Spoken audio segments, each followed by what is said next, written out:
from. That's great when people are driving, they're going like this, and it's like, what's he doing? I was looking in the mirror. So to me, this is martinis and bourbon. Jim likes his hard liquor, that's for sure. There's nothing hard to like about liquor. And the head of Audi America figured out what happened. And he saw me once and he said, that was pretty clever, but you can't do it anymore. We blocked it. Jim finds the loopholes. When he wants something, he knows how to get it. Jim, I have a question. Yes, sir. Why has Audi gone all the way back to the 1930s with its latest concept car? Audi has learned something from previous experience that sometimes in a very crowded room, the best way to be heard is to whisper. What's that? Jim Hall knows it, oh, or so he thinks.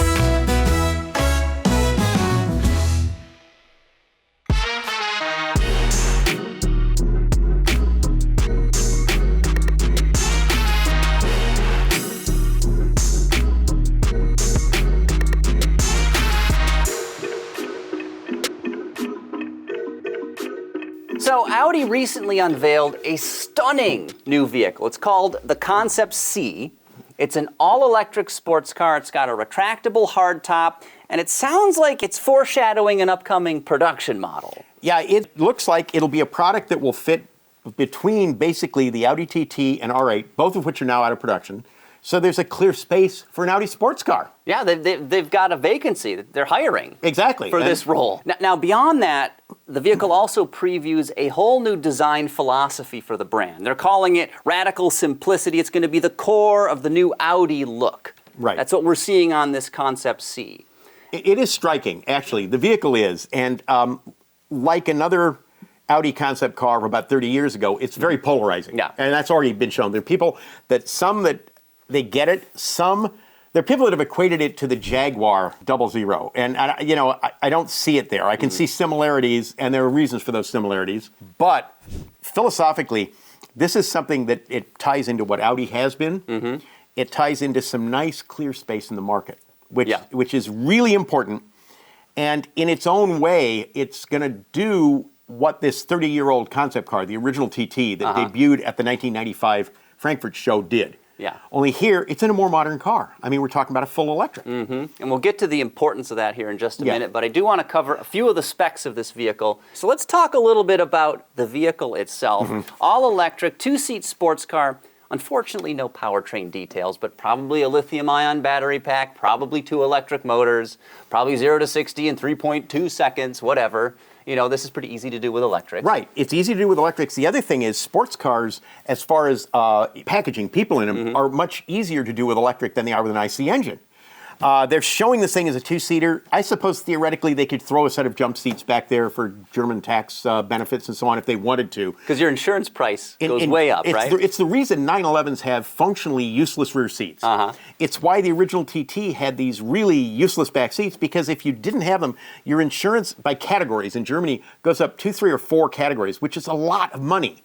So from an insurance standpoint, it helps you, basically avoid something. And if the seats are there, you're not going to use them on both cars. Baggage in there or something. And on both cars, they folded down. So from a standpoint of function, they might have them. The product itself is really intriguing because when you see it head-on graphically, the whole idea was to make it look like the old Type C Grand Prix cars from the 30s that Audi built. The Auto-Union. Yeah. So not Auto Union like Sean Fain. He didn't have anything to do with it. No, he wasn't involved in this. Okay, just so we're clear, no UAW. But the product has the large vertical grille, which they had on the old Auto Unions. And then it has these 2 vertical splits that are used for air, and probably for aero reasons, because they can use it like what they call a wind blocker on the side. Like a curtain. An air curtain, yeah. But the thing is that, from a distance, it's supposed to intone the narrow black tires those cars had, because they had very skinny tires. And it's one of those things. Graphically, it's an homage. It's a tip of the hat. But it's not old. This is why this is not retro. There are people that whenever they think that something it's old, it's retro, it's not. This is a very, very, very contemporary automobile. Look at that profile. Oh, yeah. There's interesting stuff happening here. If you look closely at it, you'll see where there's a little graphic cutout where it could have a window. It could have, but it does not. It doesn't on this one. No. But and the proportions, too, are very Porsche-esque. Well, they're also very TT-esque. It's a very low upper. It's extremely wheel-oriented. which most cars are, but sports cars have to be. I'm just trying to see if the tires list a size. You can almost make out a 21, maybe? Wouldn't surprise Hard me. to tell. But needless to say, they're large. They are large. This car makes me smile. It actually does make me smile. And you're a tough customer. I am a tough customer. One of the things is it's a car, which I love. I love automobiles. I love sports cars. I realize there are questions raised by a lot of people with electric sports cars. And some of it has to do with the mass of the vehicle. So while they're fast, the question is how are they from a ride and handling standpoint, and especially cornering. And obviously, they can be made to work. Is this going to tie in with an electric Porsche in the future? I can't say. Okay. Okay. Fair enough. It is safe to say this will come from a shared architecture because they're part of the Volkswagen Group. Yeah. Volkswagen They're not tries going to make their own platform for this. Volkswagen tries desperately to never do that. Yeah. Now, one of the advantages once you have electric is it's like, I mean, think about it. Audi, Seat, Volkswagen, Skoda, they all use a lot of the same powertrains, the engines. The same engine, same transmission. With electric, it's even easier because you're talking about motors and battery cells. So to say it wouldn't be shared is kind of foolish. Yeah. 4-element headlamps flanking that grille. I don't know. Yeah, personally, I think each one of those little things is an element, so it's a lot more. Yeah. The front end is especially interesting because it has what you would normally consider a large grille.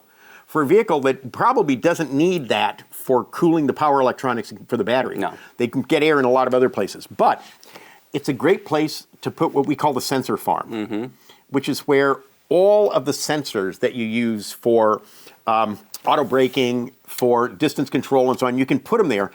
A lot of those sensors do not like being put behind metallic paint. I can imagine there's going to be a bit of an issue there with some metal flake. Right. So if you did this without a grille and you'd have off of the car in multiple colors, you'd have an issue then with where to put the sensor farm. So the idea was make it look like a grille. Yeah. Okay, We can see a little sensor down there at the very bottom. Yeah, there's very something well integrated. There's something down at the bottom. You can put the stuff behind anything except the rings. Yeah. But there's a lot of room there for doing sensors. You could also do, theoretically, sensors inboard of the headlamps if you wanted to get a little bit of distance out on them for parallax. But the point is, the vehicle is very much a producible vehicle, as they're showing it. I would agree. Nothing is radical about the design. No, I would disagree. Well, I mean, The radicality in it is not a single element. It's the way it all goes together. And that's the design. Because no one designs a car by saying, we're going to use this door cut. And I'm going to have this front fender. Cars are done as a complete design, and I contend it is radical. The fact that it's getting the notoriety it is one of the reasons I think it's gorgeous, too. Gorgeous, I agree, but gorgeous is also subjective. Of course. I mean, I can see people that see this and it's like I just don't get it. Because that's happened before. When cars go out of what I call sort of the mainstream, the middle of the bell curve, where people just sort of accept this is what cars are, you get to the edges and there are people that it's just not for them. And the thing is, sports cars don't need to be for everybody. They don't. True. They have their own little bell curve, and you just got to make sure you get enough to justify the investment. That's it. And they're doing a bit of a Polestar here with no back window, it appears. Unless you can see through those slats.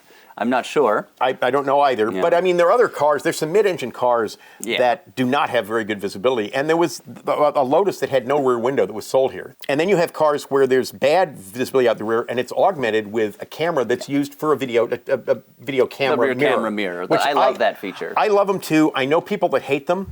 And part of it is, and it's interesting because you wear glasses and you like them. And I've noticed that the people that speak out the most about them than I know, they don't wear, or they do wear glasses. And one of the problems is the focal point of that mirror is the distance from your eye to the mirror. The focal point for a rear view mirror is close to infinity. And so there are people that have to change their focus, and they can't change it fast. Maybe if I had bifocals or something, it would be a problem. That's great when people are driving, they're going like this, and it's like, what's he doing? Oh, he's looking in the mirror. Yeah, okay? don't mind me. But when he's looking in the mirror, he's not looking ahead, is he? No, he's looking at the headliner. But the rear is the most simple of the entire car. And there is minimalism in the truest sense of the word. There's just not much going on, and it's all the better for it. Correct. And that top-down shot, too. Oh, plan view in the car is nice. It's got form. I really do like the car. And I understand everybody that doesn't like it. I get it. This is to me beer. Beer is an acquired taste. I was told that. And I've drank beer, and I have not acquired the taste. No, I haven't. for it. But martinis and bourbon, not together. But yeah. So to me, this is martinis and bourbon. Jim likes his hard liquor, that's for sure. Well, it's nothing hard to like about liquor. crazy. Let's talk about the interior next, because that's maybe even nicer than the exterior. Look at that. The interior to me is striking in its simplicity. Yes. In that it's tailored, it's graphic without being, nothing is overdone in the interior. Now, again, one of the advantages concept cars have, they can use materials in the interior that you can't do for production. Sometimes. And when you do them for production, you do adaptations of how they look, so it's not quite the same. But the interior here, graphically, it's strong. The thing I like most about it is it doesn't have a black 16:9 screen hanging on the wall of your living room. Okay, it has a screen, but it's retractable. We don't have it in this shot. Nope. Here, but there it is. There it is. And the thing is, because what's on the screen, on that screen, you don't need all the time when driving. You just don't. And here it's showing like 3/5/23. It's showing a lot of things, but I don't need to know the outside temperature. Is it 170 degrees in Lucerne? Apparently, yes. Yeah. And what's scary is the temperature's going up because the red arrow is showing up. So it's only going to get hotter. But that's 170 degrees Celsius. This is true. Oh, it's roasting. Clearly, paper is burning just in the air in Lucerne. But the point is, the screen has things you use to set features in the car, and you're done. Now, would I be surprised if this screen doesn't automatically raise when you put it in reverse? Yeah, I would. Yeah, it's for safety reasons. Correct, right? and we're required. But the interior is elegant. So that's just going to slide out from the dashboard and do one of these. It does look that way. Yeah. But how it works is unimportant. The fact that they've got it so it accommodates both looks. So it's functional and it looks very elegant. I'm looking at how they integrate the cluster into it. And the surfaces are so nice. Yeah. The materials are so nice. The air vents are phenomenal. I mean, I really am in love with what the interior of this car is because it is simple and quiet, and it is also elegant and functional at the same time. So beautiful interior, gorgeous exterior. But what is the significance? Because that's what's really interesting. How did we get here? I think we got here because they realized where they were going with Audis. Audi at one time they weren't a luxury brand. They were sort of more expensive. I hate to use the phrase, when I use the term, they were an Oldsmobile for Europe. Okay? If Volkswagen is Chevrolet. Sure. All right. And if Mercedes is Cadillac, they were appreciably more than a Volkswagen as far as where they fit in the product hierarchy and how they were finished in detail. But they weren't luxury cars. Rarely did they compete directly with a Mercedes. They just didn't. Yeah. Now, Mercedes and BMW and Mercedes specifically moving down market started to get to where Audi was. But by then, Audi had already introduced the product that was their state change vehicle. And that was the original Audi TT concept vehicle and this from was 1995. displayed at Frankfurt. Frankfurt Motor Show in 95. This is the vehicle. It is effectively a production TT, except for the window line. The DLO was changed, and it was interesting. The car was different. Nobody had done a car that was, in some ways, very static. It had similar radius surfacing in the front and in the rear. Of course, it has a grille in the front, not in the rear, so it had a distinct front and rear. But there was an aspect to it that was push me, pull you. They also did some interesting things at the rocker, which you can see here. The rocker rolls out of the body and tucks back in, except where the door opens. And there was no rocker there at all. Cut out. It was cut out. Yeah. But when they did the production version, this is the first version of the production car when it didn't have a rear spoiler that they added later because of some issues with side wind stability. Okay. Yeah, and changed the lower rear control arms too. But the production car had this opened DLO with a rear quarter. And as a result, when you see it from some angles, it has a predominant gesture. What do you mean gesture? Okay, the vehicle is very symmetric in the fact that its radiused edges almost completely defined by where the wheels are. But the roof starts steep and it runs back into a fastback, and the window exaggerates that. So they've taken a form and accelerated it. It gives the car direction. And the interesting thing, the TT Roadster didn't have that. And when you see one with the top up, there's an aspect of it that's a push me, pull you. What do you mean push me, pull you? It's a push me, pull you. Look. Holy O'Reilly, forgive me. I'll never touch another drop. Which ends the front. Okay. Because the upper is pretty much in the center of the car. And you're like, no, the coupe's not like that. And the coupe was the car that really set up this whole idea of a Bauhausian architectural car, but it was still a car. It was an automobile. And more importantly, it was a sporting car. Now remember, this wasn't a sports car when it came out. The Audi TT was effectively a Volkswagen Golf. Okay, yeah, With like an all-new front upper. drive based and maybe some extra. It was Golf yeah. mechanicals. Yeah. Now they had all-wheel drive in the Quattro version, but it was basically a Golf, shortened the wheelbase. Now I contend what it really was, and I was a TT owner. I had multiple first-generation TTs. Okay. It was a postmodern Carmen Ghia, Okay. but it just didn't have a Volkswagen brand on it. But it was to the Golf what the Carmen Ghia was to the original Beetle. It was also very successful, to the point where Mercedes did a low-cost SL, Porsche did the Boxster because Porsche was a competitor in, they did the Boxster, and BMW did the Z3. So there's these small cars. This, in some ways, was the least sports car of all of them. But over its life cycle, its second generation was more of a sports car. They put a seriously powerful 5-cylinder engine in it. And the RS model. The RS model. So the TT grew into a bunch of stuff.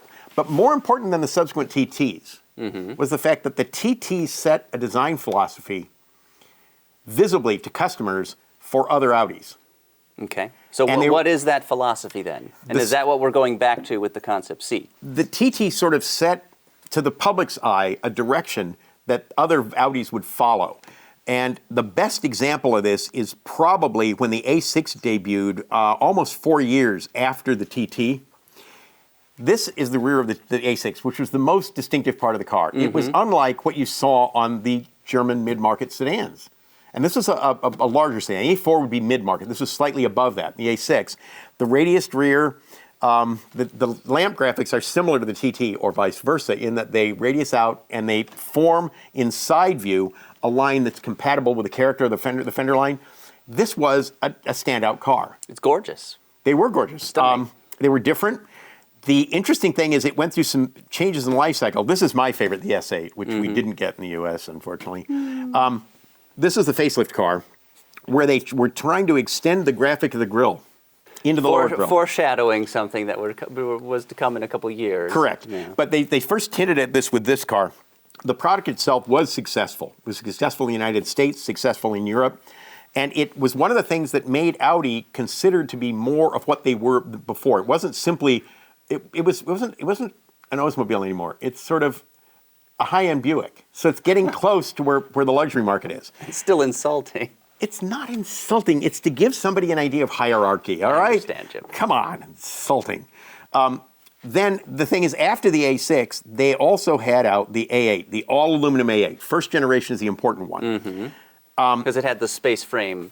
The first structure. aluminum car, Yeah. and it was very subtle. The car is subtle. It's underplaying its design. But it was considered, when they brought it out, it was expensive. It was unlike the other guys' luxury cars. And it had this image of being the thinking person's S-Class Mercedes. Okay. Right? And I mean, literally, the thinking person's car. It was all-wheel drive V8, couldn't get that in a Mercedes, couldn't get it in a BMW 7 Series. And it started to clear space out where Audi suddenly is not dealing at the level they were before. They're moving up market. Is that an intentional move? Or is that sort of an accidental happy accident? It was absolutely intentional because the Audi had been looking at aluminum for a long time. There was an aluminum Audi concept car that I believe was called the Audi Spider. They've also done some wild ones, the Avus that was polished aluminum and the W12. So they've done a lot of products like that. And they had the A2, their compact car, right? Yes, but this predates that. But yeah, this came first. And the point is they knew that aluminum is a premium material. It's more expensive, appreciably more expensive than steel. If you try to use it as steel, you lose much of the benefits of aluminum because you have to increase the modulus of the metal to make it stronger so it gets thicker. So the weight benefit is reduced. So they realized they'd do this, they'd add castings to it, which you can't do. If it's in multiple pieces of steel, they could do one as a casting. And the product they knew was going to be expensive, so it had to be positioned as a luxury car. Audi had the V8 engines in the product range, so they could put it in there. They had all the parts they needed, and it allowed them almost to do the original A8 as a laboratory. Now the interesting thing is this one, which is the first generation A8, and the first all-aluminum car from and Audi. a very handsome car. Very handsome, very subtle. That whole thing about speaking quietly in the crowd, it wasn't a Mercedes. It turned out, they didn't realize it when they did it, that there were people who specifically wanted a luxury car, but they very specifically didn't want a Mercedes with a star in it. They wanted something else. And so this was ready to catch those buyers. The other thing with the car was that the second generation, which is not really germane to this discussion, but the stuff they learned on this one, they learned how to make the aluminum structure better. And that next generation A8 is an absolutely stunning car. It Like is. from around 2000, 2002, I think, somewhere in that range. Yeah. You look at a photo of one of those, we'll have our producer Ben put a nice big full screen graphic up. But you look at one of those cars, it still looks like it's from 25 years in the future. I don't know if I'd say that. But I would say that. It's but the- absolutely stunning inside and the out. point is, they learned a lot about aluminum from that. And the AL2 they learned about, the A2, they learned about aluminum from that. So they've learned from their experiences. But the truth is, this car was possible because of the TT.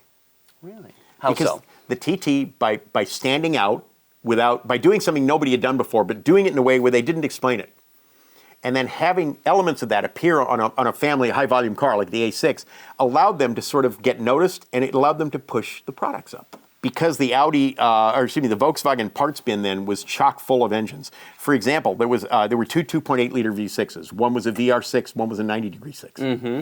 It's crazy now, but it meant they had the components they needed to move their cars upscale. And they did it, I believe, quite successfully. Mm-hmm. But again, it comes back to the TT. It's always in the discussion. The Concept C has the potential to be the TT 3 decades later. It has that potential. Yeah, it certainly looks like it. It looks the part. And they've said they're going to proliferate the design. I have to tell you something.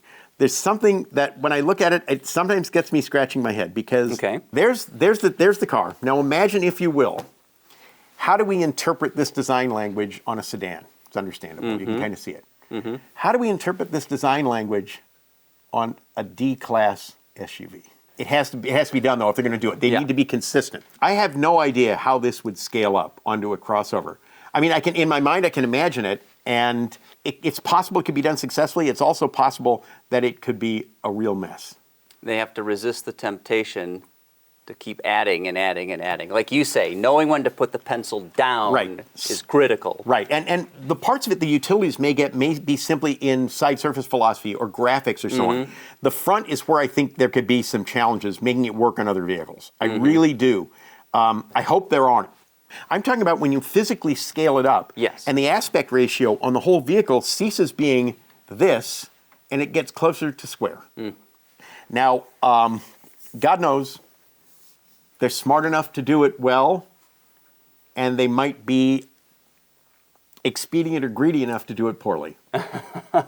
Where are you placing your bet? I'll tell you, I place my bet when I see the production version of this and the first application of it to a car that is, or even a small crossover, but something that is not a sports car. Because if you think about it, the TT, the things from the TT that proliferated was surface philosophy, and not even the front graphics, because the graphics quickly evolved into the single-frame grille on Audi.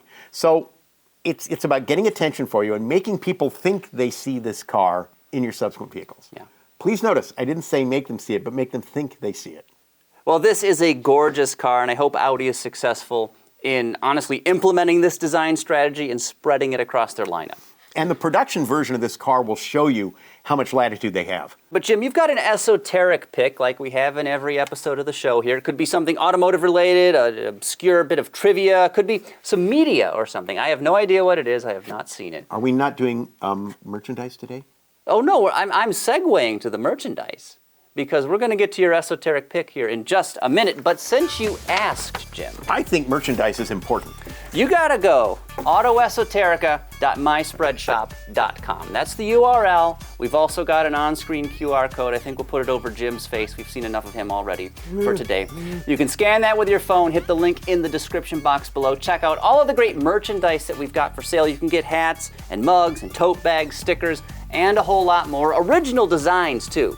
We're not lazy. We don't just put our AutoEsoterica logo up there on a t-shirt and call it a day. That's it, folks. No, we've got clever designs, original stuff. Check it out. Again, that's AutoEsoterica.myspreadshop.com. The link is down below as well.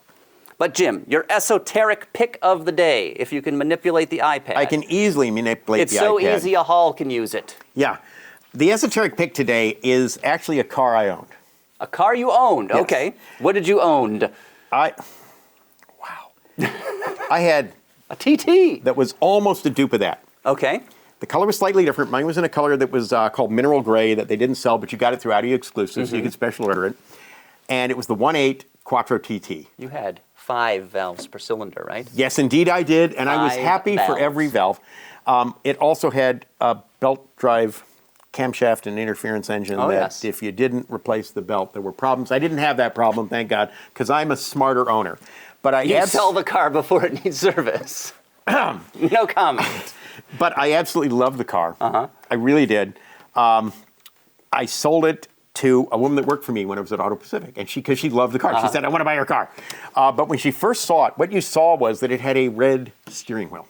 When you walked up to the car, you could see that through the It instrument seems panel. not factory installed. It was factory installed. But you got to know who to ask. No, they actually did a red interior. They did a red Wow. interior in a special edition of it that was done in Avus silver, which is a different silver than this. And the interior, this interior of mine was a color called Sierra Red that was slightly brighter than this one. Okay. But still very vibrant. Very vibrant. And the thing is, the color was used so selectively. It's on the seats, front and back, the door inserts, the steering wheel, and on this car, the shift knob. It was also on the little knee pads that were on the aluminum structure of the car. The TT had these pieces of aluminum to sort of show off the car was using advanced structures and so on. It also helped brace the panel. So it was there for functional reasons. It wasn't just cosmetic. And you can put your leg against it in turns. But here in this car, it added color to the car. I just really did like this car. Was it a sports car? No. It was a sporty car. It was a sporty car, and it was a manual, and I loved the car. I knew what its limitations were, but it also was striking. It was a car you didn't see everywhere.